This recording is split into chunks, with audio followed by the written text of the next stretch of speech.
Olá, cursistas! Sejam muito bem-vindos. É um prazer estar aqui com vocês. Meu nome é Cida Silveira. Neste módulo, trabalharemos a disciplina Psicologia Organizacional. Peço que, em nossas aulas, vocês estejam munidos de papel, caneta, para quando surgir alguma dúvida, vocês anotarem e depois apostarem no nosso Fórum Tira Dúvidas. E já aproveitando a oportunidade para dizer que vai haver um Fórum Tira Dúvidas para cada uma de nossas aulas. Então, postem as dúvidas no fórum pertinente à aula. Bom, e não custa nada lembrar, para que tenhamos um bom resultado, será necessário a dedicação de vocês nos estudos e atividades da sala virtual. Mas também é muito importante que vocês leiam toda a apostila. Então vamos lá conhecer um pouco sobre psicologia organizacional? Nessa primeira aula, nós vamos abordar os seguintes temas: psicologia do comportamento organizacional, fundamentos do comportamento individual, percepção, aprendizagem, valores e atitudes, e comportamento organizacional, bem como também motivação. Então vamos saber o que é psicologia.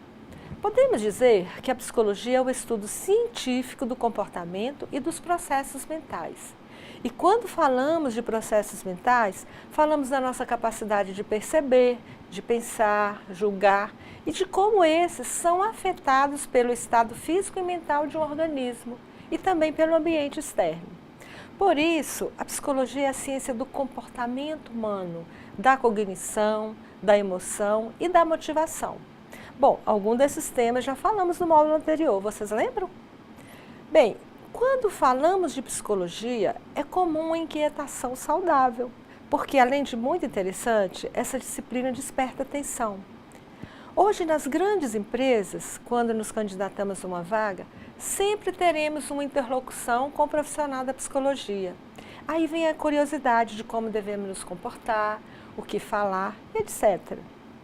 Enfim, nas aulas a seguir, poderemos conhecer melhor a psicologia como disciplina e sua contribuição para a relação do homem com o mercado de trabalho e com as empresas. E quais são os objetivos da psicologia organizacional? Bom, o primeiro é conhecer o conceito de psicologia e desenvolvimento organizacional. Segundo, reconhecer a importância do estudo da psicologia para o entendimento da vida organizacional. E, por fim, possibilitar elaborar estratégias de convivências e desenvolvimento organizacional. Minha língua está travando hoje. Como já sabemos, a psicologia é uma ciência que busca medir, explicar e, algumas vezes, modificar o comportamento dos seres humanos e dos animais. E o psicólogo organizacional, no início, ele estudava apenas problemas como a falta de entusiasmo, de estímulos e fatores relevantes que poderiam impedir um desempenho eficiente no ambiente de trabalho. Mas, mais recentemente, a contribuição da psicologia organizacional se expandiu para incluir outros estudos sobre aprendizagem, percepção, personalidade, emoções, treinamento, eficácia das lideranças, necessidades e forças motivacionais, bem como satisfação com o trabalho e o comprometimento organizacional. Os processos de tomada de decisão, as avaliações de desempenho, mensuração de atitudes, técnicas de seleção, estresse ocupacional, todos são fatores que podem ajudar ou impedir o desempenho das pessoas nas empresas. Para entender melhor, vamos conhecer um pouco da história da psicologia na área organizacional. A psicologia organizacional ela foi criada no século XX, com raízes lá no final do século XIX. Os trabalhos iniciais, eles concentravam-se em questões de desempenho no trabalho e eficiência organizacional. Mas à medida que o campo foi amadurecendo, houve uma expansão que atingiu as áreas cobertas atualmente como o trabalho diretamente dentro das empresas. E a principal influência sobre o campo da psicologia organizacional foi o trabalho de Frederick Taylor, um engenheiro americano que estudou longamente a produtividade de funcionários e em sua carreira durante o final do século XIX e início do século XX. Seus escritos e estudos incluiu alguns norteadores para guiar as práticas organizacionais hoje. Vamos ver algumas delas. Quais são mesmo essas práticas norteadoras? Cada trabalho deve ser atentamente analisado para que o modo organizado de executar as tarefas possam ser especificadas. Segundo, que os funcionários devem ser selecionados, contratados de acordo com as características relacionadas ao desempenho do trabalho. Terceiro, os funcionários devem ser treinados para executar as tarefas. E por último, os funcionários devem ser recompensados pela produtividade para incentivar a melhoria do desempenho. A psicologia organizacional existe em todo o mundo e muitas de suas descobertas e princípios vêm de outros países. E só a prática pode mudar um pouco conforme a região em que ela é aplicada. Nos Estados Unidos, o foco da psicologia organizacional ele é mais industrial e menos organizacional. Já no Canadá e na Europa, eles concentram-se um pouco mais na direção organizacional. E isso ocorre em partes por causa dos fortes movimentos da força de trabalho sindical, que depositam mais ênfase nos direitos dos funcionários. E a psicologia organizacional ela tem muito a oferecer para a operação das organizações e o bem-estar dos funcionários. Seu futuro é bastante promissor, pois as organizações continuam necessitando de ajudas nas questões relativas aos funcionários. O reconhecimento da importância de desenvolver habilidades interpessoais, conhecer culturas e valores para entendimento do comportamento organizacional é o nosso maior desafio. Vamos lá entender um pouco mais disso? Gerenciar pessoas em suas atividades é extremamente difícil e requer profissionais especializados para orientar as empresas e comandar os subordinados. E os psicólogos organizacionais também lidam com assuntos relacionados à saúde dos funcionários, seu desempenho no trabalho, motivação, segurança, seleção, contratação e treinamento, visando sempre melhorar a execução do trabalho. Vamos saber como se deu o desenvolvimento da psicologia do trabalho no Brasil? Dois conceitos antagônicos criados pelo professor e economista americano Douglas McGregor, depois da Segunda Guerra Mundial, foi que nortearam as relações entre as empresas e seus trabalhadores. E aí ele desenvolveu duas teorias, que são as teorias X e Y. Essas teorias tratam de dois perfis de personalidade e comportamento dos funcionários. Bem, no Brasil, a psicologia do trabalho evoluiu em três fases distintas, utilizando o conceito dessas duas teorias, teoria X e Y. A primeira fase, chamada de psicologia industrial, que se resumia inicialmente na seleção e colocação profissional, mas que desenvolveu também novos estudos sobre motivação, comunicação, classificação pessoal e avaliação de desempenho. Dentro desta fase, foi utilizado muitos conceitos da teoria X, onde a tarefa da administração torna-se restrita à aplicação e controle da energia humana, unicamente em direção aos objetivos da organização. Nessa teoria, parte-se do pressuposto de que os trabalhadores possuem uma aversão nata à responsabilidade e às tarefas dos trabalhos, necessitando sempre de ordens superiores para render alguma coisa no trabalho. E estas ordens vêm sempre acompanhadas de punição, elogios, dinheiro, coação, etc., que são artifícios utilizados pelos gestores, pelos líderes, para tentar gerar um empenho maior do colaborador. Vamos ver quais são os princípios mesmo da teoria X. Bom, na teoria X, ela diz o seguinte: um indivíduo comum, em situações comuns, evitará sempre que possível o trabalho. Alguns indivíduos, eles só trabalham sob forte pressão. Eles precisam ser reforçados, controlados e, às vezes, até ameaçados com punições severas, para que se esforcem em cumprir os objetivos estabelecidos pela organização. E o ser humano é ordinário e preguiçoso e prefere ser dirigido, evita responsabilidades, tem ambições e, acima de tudo, deseja sua própria segurança. Desta forma, podemos perceber que na teoria X, o indivíduo é motivado pelo esforço, demandando um acompanhamento por parte do líder.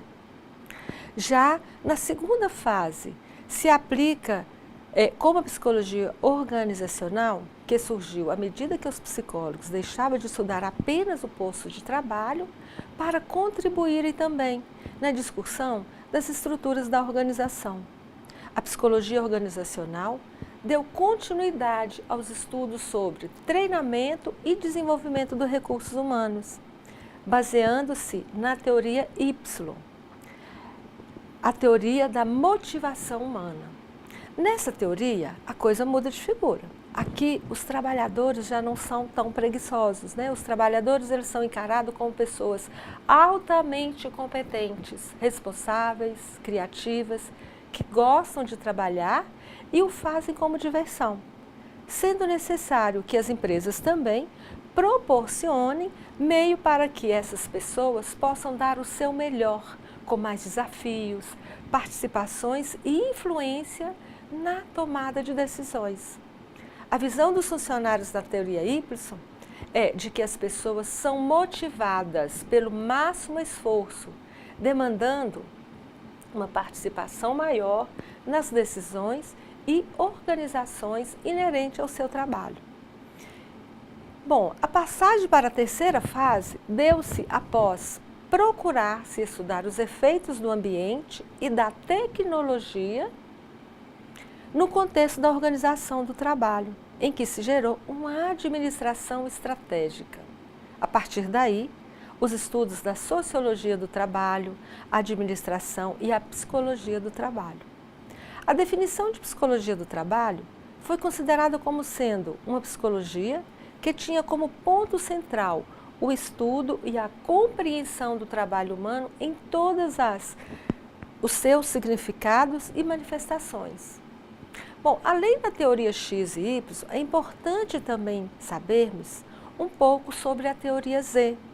A teoria Z, ela defendia, nos tempos atuais, traz uma grande contribuição para as teorias da administração.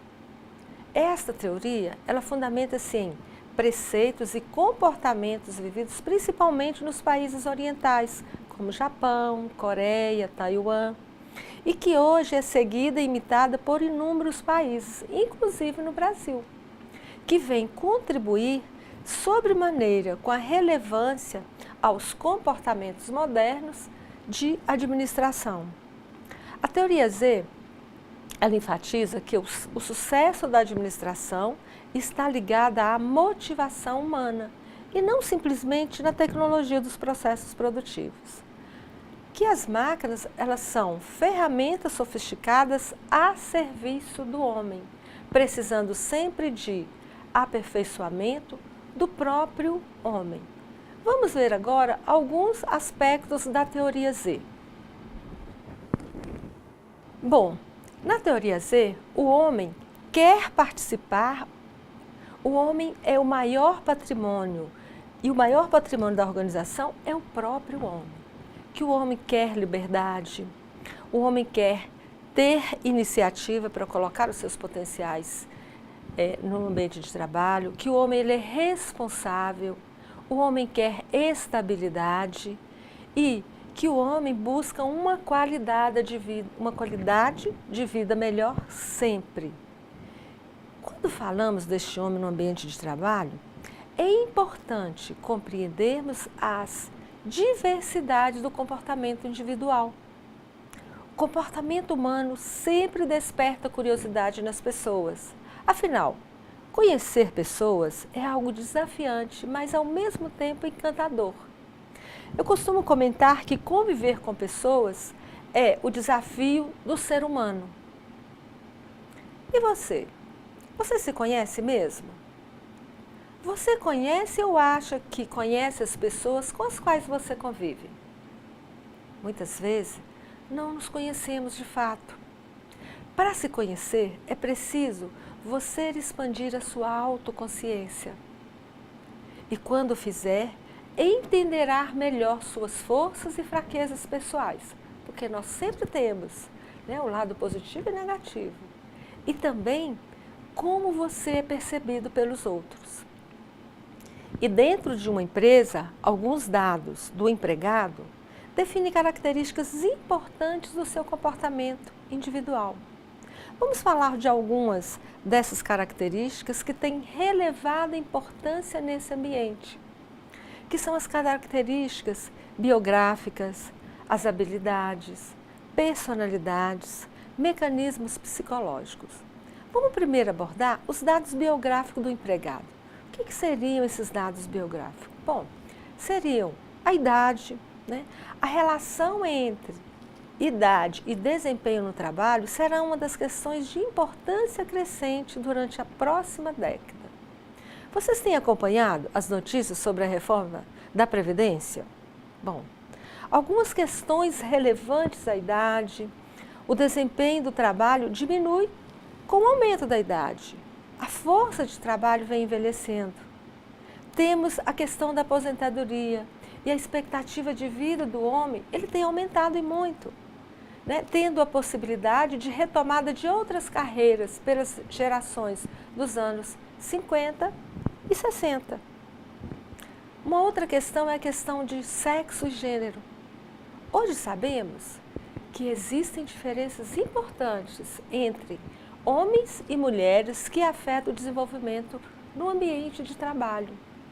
Não existe nenhuma diferença entre os dois na capacidade de solucionar problemas, na capacidade analítica, na direção competitiva, na motivação, na sociabilidade ou capacidade de aprendizagem. Mas as mulheres, atualmente, elas ocupam os mesmos cargos que os homens ocupam. Talvez, infelizmente, isso acontece, né? A grande diferença que existe é que em algumas empresas a relação de salário e quanto ao status ocupado pelo indivíduo, isso é muito grande hoje. Um outro fator importante aí é o estado civil. Não existe um estudo suficiente, né, que comprove que o efeito do estado civil na produtividade do funcionário. Mas pesquisas mostram que pessoas casadas têm menos faltas, passam por menos rotatividades e estão mais satisfeitas com o trabalho e com os colegas não casados. Uma outra questão aí é o tempo de serviço. Evidências indicam que o tempo de serviço, quanto à satisfação, estão sempre relacionados positivamente. E a habilidade? Bom, dizemos a habilidade que é a capacidade do indivíduo de desempenhar as várias tarefas de um cargo. E as habilidades, elas podem ser habilidades para planejar, para organizar, para julgar, para criar e outras mais. E as habilidades físicas também, que são as destrezas físicas, força nas pernas e etc. Por isso, não é saber se as pessoas são diferentes em termos de habilidades, porque elas são diferentes. A questão no ambiente de trabalho é saber lidar com a habilidade de cada um e usar o seu conhecimento para ter um bom desempenho no trabalho. Um outro fator importante é a personalidade. E quando os psicólogos falam de personalidade, eles se referem a um conceito que descreve o crescimento e desenvolvimento psicológico completo da pessoa, tais como a maneira como reage diante dos acontecimentos, a interação com os outros. E temos também um segundo fator aí, importante, que é o mecanismo psicológico. Freud, que foi um grande psicólogo, ao estudar o funcionamento da nossa mente, ele a dividiu em 3 instâncias.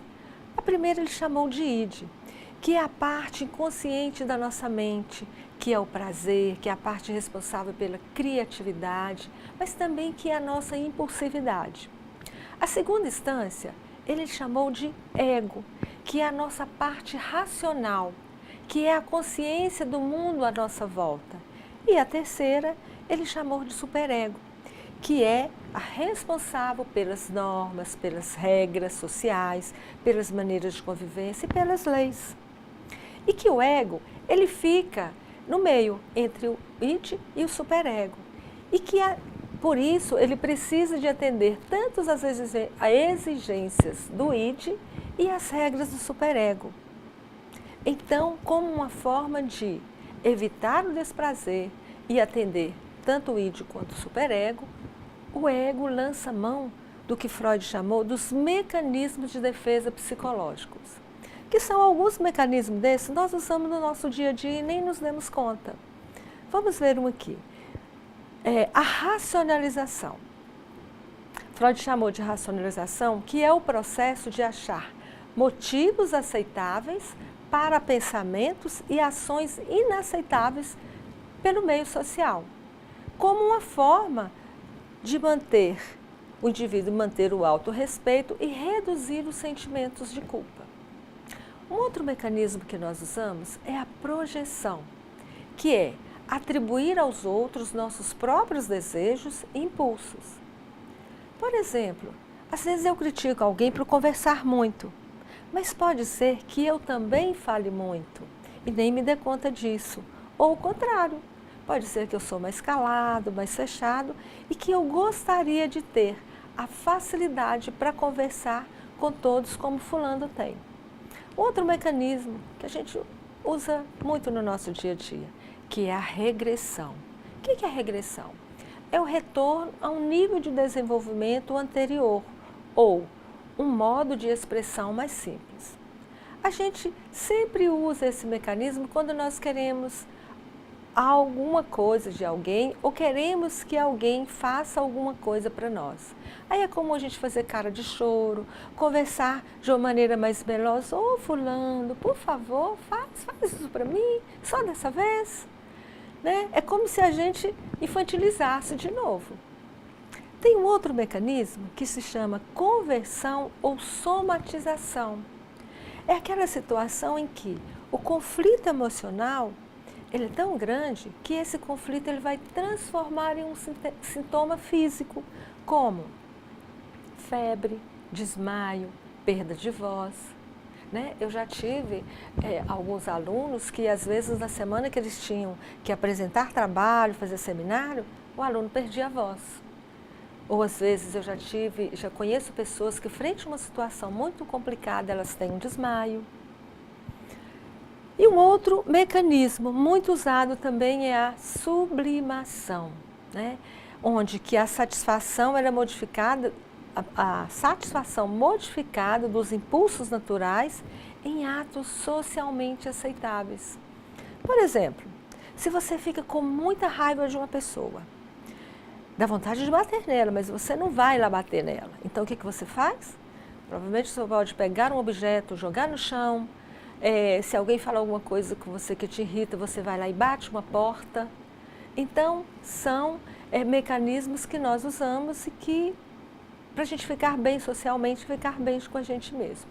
Mas vamos ver alguns outros tipos de mecanismo que também nós usamos. Aí nós podemos dizer que nós temos os mecanismos dos tipos psicológicos, que nós já falamos anteriormente. Nós temos os mecanismos do tipo sociológicos, que diz respeito ao estar em sociedade. Se nos sentirmos deprimidos, podemos ir a shopping, comprar coisas novas, como uma forma da gente amenizar a nossa ansiedade e angústia. Temos também os mecanismos químicos, que infelizmente é um dos mais usados hoje, né? Como por exemplo o uso de fumo, de drogas, de álcool. Temos o mecanismo tecnológico, que tem muita gente aí que está usando demais hoje, que é aquele em que se vale da tecnologia. Com certeza vocês conhecem algumas pessoas que ficam no celular o tempo todo, que ficam na frente do computador. Tudo são formas da gente fugir da nossa realidade um pouco. Mas existem diferentes formas de se observar o comportamento humano dentro das organizações. O que precisamos é de ficar atento à forma como percebemos a realidade à nossa volta. Vamos entender mesmo o que é e como se dá o processo de percepção. Bom, a percepção ela pode ser definida como um processo pelo qual indivíduos organizam e interpretam suas impressões sensoriais, a fim de dar sentido ao seu ambiente. Os fatores que influenciam a percepção operam para moldar e algumas vezes distorcer a percepção. Um indivíduo olha um alvo e tenta interpretar o que ele vê. Essa interpretação ela é fortemente influenciada pelas características pessoais do indivíduo que a percebe. A percepção de objetos e pessoas falam muito do nosso conteúdo mental, daquilo que vivemos, do que aprendemos e até mesmo supomos sobre determinado assunto. E a aprendizagem ela tem um papel relevante no nosso processo de percepção e apreensão do mundo à nossa volta. Na psicologia, dizer que a aprendizagem é qualquer mudança relativamente permanente no comportamento que ocorre como resultado da nossa experiência. E a aprendizagem ela acontece o tempo todo. Qualquer mudança observável no comportamento é evidência de que a aprendizagem aconteceu. O reforço positivo é uma ferramenta poderosa para modificar comportamentos. Alguns exemplos de reforço. Por exemplo, estabelecimento de multas para as infrações de trânsito, pagamento de bônus para o funcionário de acordo com a sua produtividade, sorteio de brindes para funcionários brilhantes, nota numa prova. Então, a aprendizagem ela é um processo contínuo de espiral ascendente. Aprendemos a todo momento. No processo de aprendizagem, o conhecimento ele transforma-se em ação. Mas é preciso existir motivação no indivíduo para tal motivação. Dois outros itens muito importantes ao estudar o comportamento humano são valores e atitudes. Os valores eles representam as crenças básicas que possuímos e atributos tanto de conteúdo como de intensidade. Todos nós temos uma hierarquia relativa que destinamos a estes valores, como amor próprio, prazer, honestidade, obediência e igualdade. Importante ressaltar que valores são aprendidos. Esta aprendizagem é atribuída a fatores como cultura, imposição familiar, professores, amigos e também influências ambientais semelhantes. Já atitudes não são a mesma coisa que valores, mas os dois estão interrelacionados. Pode-se ver isso observando os três comportamentos de uma atitude, que é aprendizagem, afeto e comportamento. Pessoas são seres humanos únicos, com forma de agir e perceber distintos. Vamos conhecer na prática como tudo isso acontece? Conhecendo mais um tema da nossa aula, que é comportamento organizacional. Precisamos lembrar que as organizações não são apenas um prédio, máquinas, mas o conjunto de tudo isso liderado por pessoas. Os modelos convencionais de gestão nas organizações trazem insatisfações e até mesmo desmotivação à equipe de recursos humanos da organização. Vamos ver algumas críticas a este modelo. Bom, algumas dessas críticas a esse modelo de gestão de organização pode ser o excesso de poder frustra e aliena o empregado. A divisão de trabalho e a fragmentação das funções impede o compromisso emocional do empregado. A autoridade única restringe a comunicação do empregado. Portanto, a resistência organizacional às mudanças pode assumir diversas formas, seja na esfera individual, seja na organizacional. Assim, pode-se verificar que, em alguns casos, a equipe de funcionários é avessa às mudanças, como também essa resistência às vezes parte da diretoria da organização. Já no campo individual, a resistência às mudanças ela é afetada pelas características individuais do ser humano.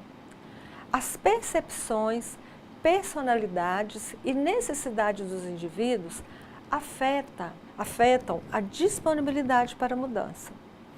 Alguns motivos para mudar.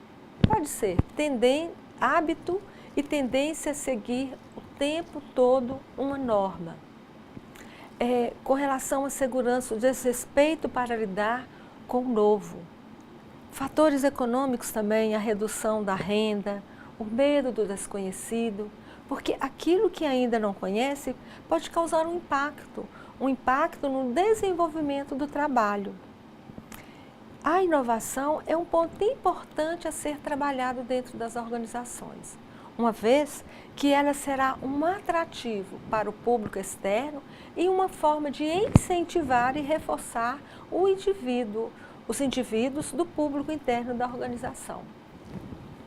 Porque a era das máquinas terminou, então deu-se lugar à era das pessoas, e gerenciar pessoas é uma tarefa difícil e complexa, que exige gestores de recursos humanos, conhecimento, com habilidades e atitudes. Fatores como relacionamento interpessoal, motivação, postura profissional, entre outros, são variáveis fundamentais para a tomada de decisão quanto à equipe de trabalho. Então, a organização ela precisa se compreender para compreender seus colaboradores de maneira individual. É necessário diagnosticar de que valores, crenças, normas ou costumes são formados os pensamentos deste grupo que forma a organização como um todo. E é bom lembrar que o sistema competitivo do mercado exige que o nível estratégico da organização foque ao mesmo tempo na equipe interna, no comportamento, na cultura e que desenvolva estratégias para a melhoria do desenvolvimento e do desempenho dela e dos seus colaboradores. Toda organização, ela tem como objetivo ser competitiva, lucrativa, manter-se permanentemente no mercado de negócio. E para isso, ela necessita ter um planejamento estratégico que forneça as diretrizes para observar o ambiente interno e externo da organização. A elaboração do planejamento estratégico inicia-se focando a missão, a visão e os valores da organização. Mas o que é a missão da organização? Bom, a missão ela funciona como um propósito orientador para todas as atividades da organização e para combinar os esforços de seus membros. Para tanto, a missão deve ser objetiva, clara, possível e, sobretudo, impulsionadora e inspiradora. Já a visão, ela representa o destino que a empresa pretende e transforma em realidade. A visão é a imagem que a organização tem a respeito de si mesma e do seu futuro. Já a cultura organizacional é fundamental para a definição dos valores que orientam a organização e os seus membros. E os líderes, eles assumem um papel importante ao criar e sustentar a cultura organizacional, através das suas ações, de seus comentários e das visões que adotam. As organizações atentas e abertas à mudança precisam também se ocupar da motivação dos seus colaboradores.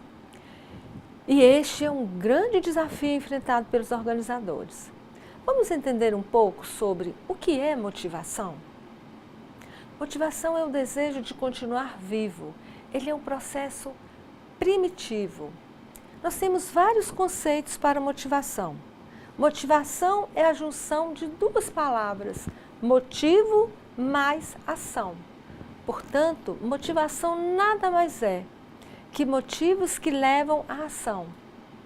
Mas então, quais são os motivos que levam uma pessoa a praticar uma ação?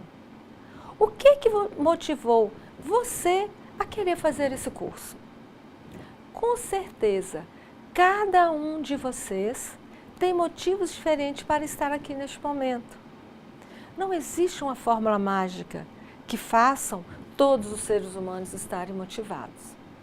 Uma pessoa motivada para o trabalho, ela é uma pessoa com disposição favorável para perseguir a meta ou realizar uma tarefa. E existem motivos internos e motivos externos para provocar motivação. Mas o que são esses motivos internos? Motivos internos são as necessidades, aptidões, interesses e habilidade do indivíduo que torna capaz de realizar certas atividades. E os motivos externos? São os estímulos ou incentivos que o ambiente oferece ou objetivos que a pessoa persegue ou por satisfazer uma necessidade ou para realizar uma atividade.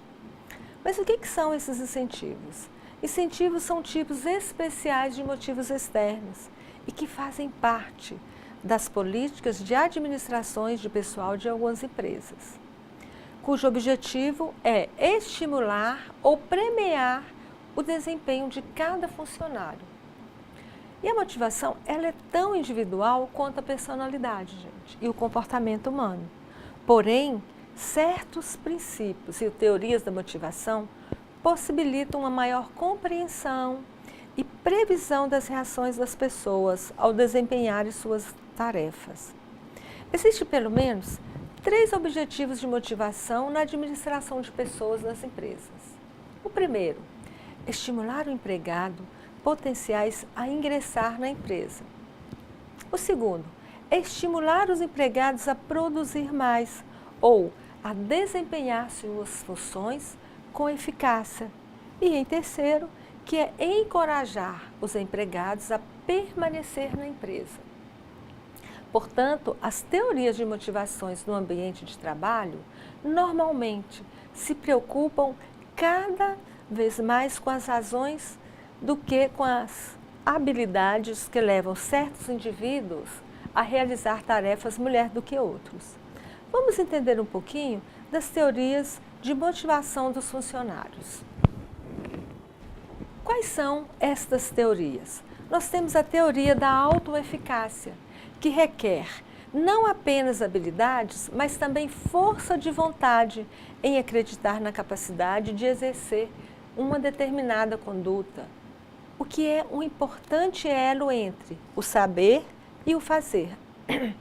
Temos a teoria da equidade, que sustenta que as pessoas querem ser reconhecidas de formas satisfatórias em comparação com outras pessoas, pelas suas experiências, habilidades, competências e outros elementos inerentes ao cargo que ela ocupa. As pessoas estão dispostas a esforçarem-se mais e perceberem que quanto mais se esforça, maior será a recompensa. E por último, a teoria de fixação de metas, que explica como os objetivos e as intenções pessoais podem levar a um determinado comportamento, ou seja, a necessidade de se estabelecer metas e objetivos e a determinação de cada sujeito para alcançá-la. E não menos importante, nós temos a teoria da ação, cujo foco está na ação em si que o indivíduo faz para alcançar seus objetivos. Esse processo envolve as seguintes etapas. Primeiro, a pessoa quer alguma coisa. Segundo, o indivíduo traça uma meta. E terceiro, é estabelecer um plano para alcançar essa meta. E quarto, que são as realizações para levar o seu plano adiante. Portanto, a pessoa é o responsável por todo o seu processo de motivação. Como já foi falado, a motivação ela refere-se ao movimento interno da pessoa em busca da autorrealização. Quando a motivação é interna, o sucesso é garantido e permanente. Lembre-se, nada é impossível quando o desejo vem de dentro. Bom, minha gente, estamos finalizando nossa primeira aula. Foi um prazer poder compartilhar essas informações com vocês. Peço que vocês dediquem um tempo para fazer as atividades que se encontram no final de cada aula do caderno de vocês. Não custa nada lembrar. Não se esqueçam de postar as dúvidas pertinentes à aula no Fórum Tira Dúvidas. Abraços e até a nossa próxima aula.